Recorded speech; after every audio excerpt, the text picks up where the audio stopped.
TED women, what's up? Not good enough. Hello, TED women, what is up? My name is Maysoon Zayed, and I am not drunk, but the doctor who delivered me was. He cut my mom 6 different times in 6 different directions, suffocating poor little me in the process. As a result, I have cerebral palsy, which means I shake all the time. Look. It's exhausting. I'm like Shakira meets Muhammad Ali. CP is not genetic. It's not a birth defect. You can't catch it. No one put a curse on my mother's uterus, and I didn't get it because my parents are first cousins, which they are. It only happens from accidents, like what happened to me on my birthday. Now, I must warn you, I'm not inspirational. And I don't want anyone in this room to feel bad for me, because at some point in your life, you have dreamt of being disabled. Come on a journey with me. It's Christmas Eve. You're at the mall. You're driving around in circles looking for parking. And what do you see? 16 empty handicap spaces. And you're like, God, can't I just be a little disabled?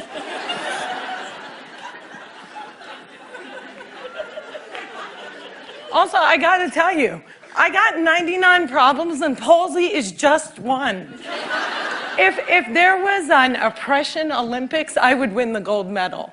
I'm Palestinian, Muslim, I'm female, I'm disabled, and I live in New Jersey.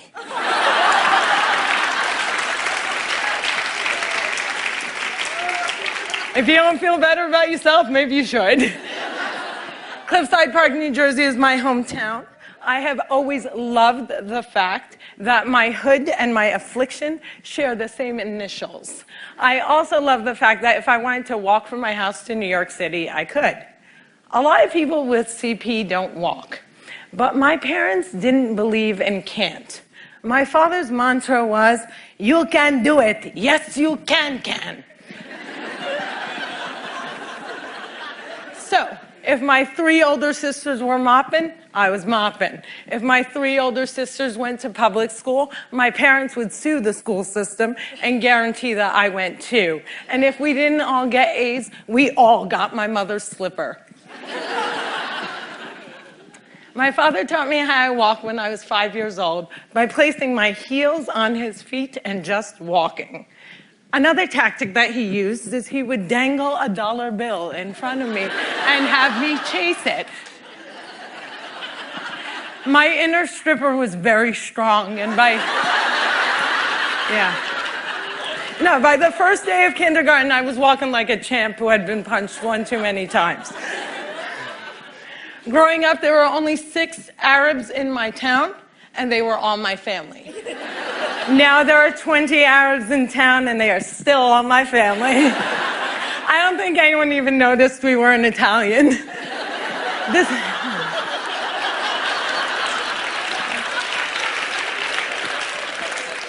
This was before 9/11 and before politicians thought it was appropriate to use "I hate Muslims" as a campaign slogan. The people that I grew up with had no problem with my faith. They did, however, seem very concerned that I would starve to death during Ramadan. I would explain to them that I have enough fat to live off of for 3 whole months, so fasting from sunrise to sunset is a piece of cake. I have tap danced on Broadway. Yeah, on Broadway. It's crazy. My parents couldn't afford physical therapy, so they sent me to dancing school. I learned how to dance in heels, which means I can walk in heels. And I'm from Jersey, and we are really concerned with being chic. So if my friends wore heels, so did I. And when my friends went and spent their summer vacations on the Jersey Shore, I did not. I spent my summers in a war zone because my parents were afraid that if we didn't go back to Palestine every single summer, we'd grow up to be Madonna.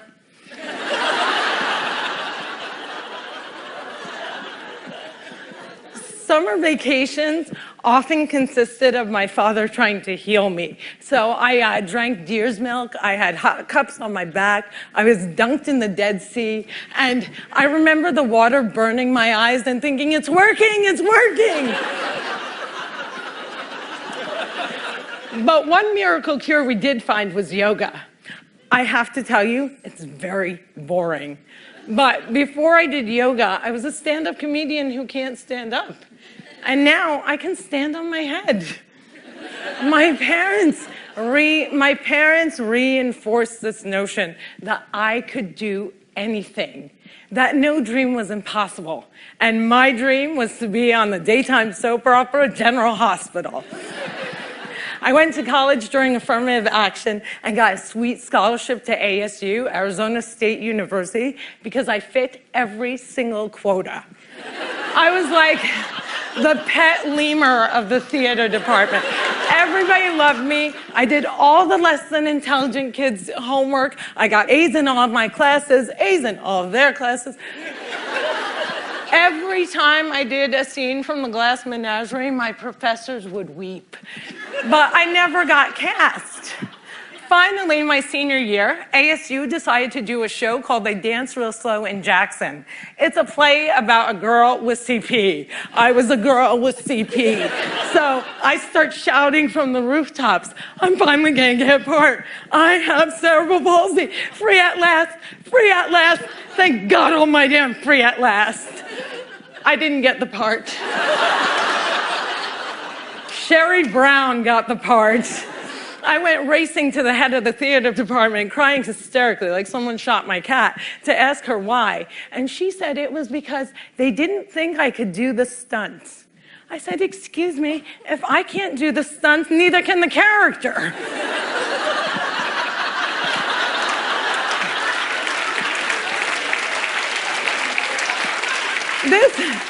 This was a part that I was literally born to play, and they gave it to a non-palsy actress. College was imitating life. Hollywood has a sordid history of casting able-bodied actors to play disabled on screen. Upon graduating, I moved back home, and my first acting gig was as an extra on a daytime soap opera. My dream was coming true. And I knew that I would be promoted from diner to wacky best friend in no time. But instead, I remained a glorified piece of furniture that you could only recognize from the back of my head. And it became clear to me that casting directors didn't hire fluffy ethnic disabled actors. They only hired perfect people. But there were exceptions to the rule. I grew up watching Whoopi Goldberg, Roseanne Barr, Ellen, and all these women had one thing in common. They were comedians. So I became a comic.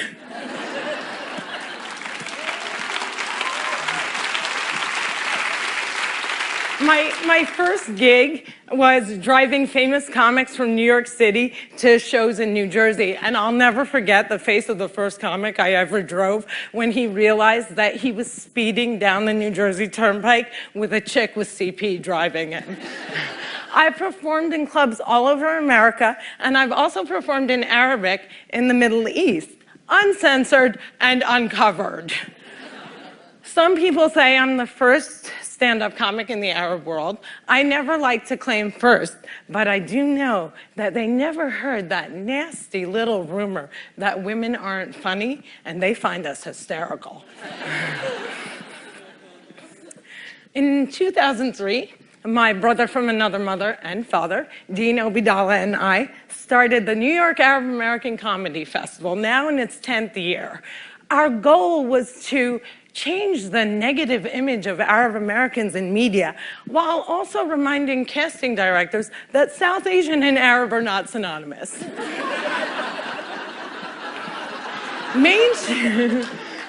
Mainstreaming Arabs was much, much easier than conquering the challenge against the stigma against disability.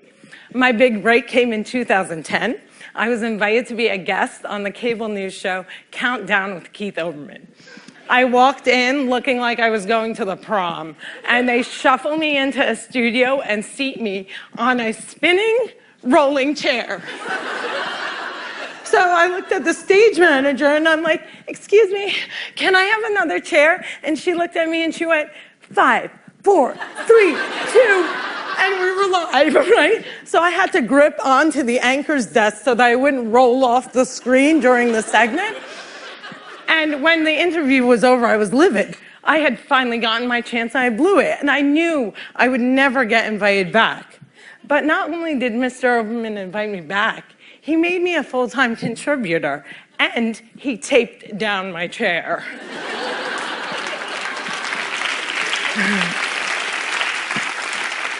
One fun fact I learned while on the air with Keith Olbermann was that humans on the internet are scumbags. People say children are cruel, but I was never made fun of as a child or an adult. Suddenly, my disability on the World Wide Web is fair game.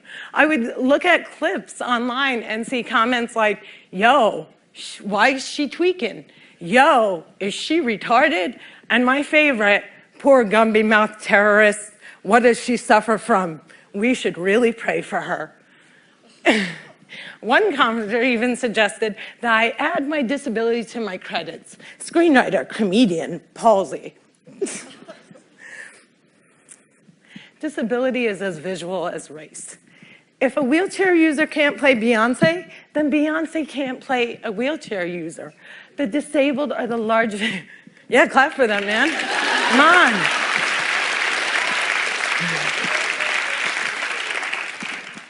People with disabilities are the largest minority in the world, and we are the most underrepresented in entertainment. The doctor said that I wouldn't walk, but I am here in front of you. However, if I grew up with social media, I don't think I would be. I hope that together we can create more positive images of disability in the media and in everyday life. Perhaps if there were more positive images, it would foster less hate on the internet. Or maybe not. Maybe it still takes a village to teach our children well. My crooked journey has taken me to some very spectacular places. I got to walk the red carpet, flanked by soap diva Susan Lucci and the iconic Lorraine Arbus. I got to act in a movie with Adam Sandler and work with my idol, the amazing Dave Matthews. I toured the world as a headliner on Arabs Gone Wild. I was a delegate representing the great state of New Jersey at the 2008 DNC, and I founded Maysoon's Kids, a charity that hopes to give Palestinian refugee children a sliver of the chance my parents gave me. But the one moment that stands out the most was when I got, before this moment,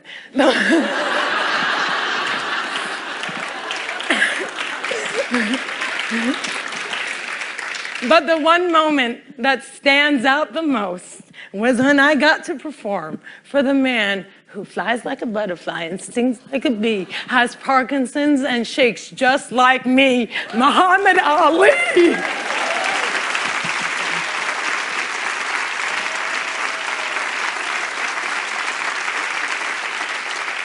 It was the only time that my father ever saw me perform live, and I dedicate this talk to his memory. Allah yarhamak yaba.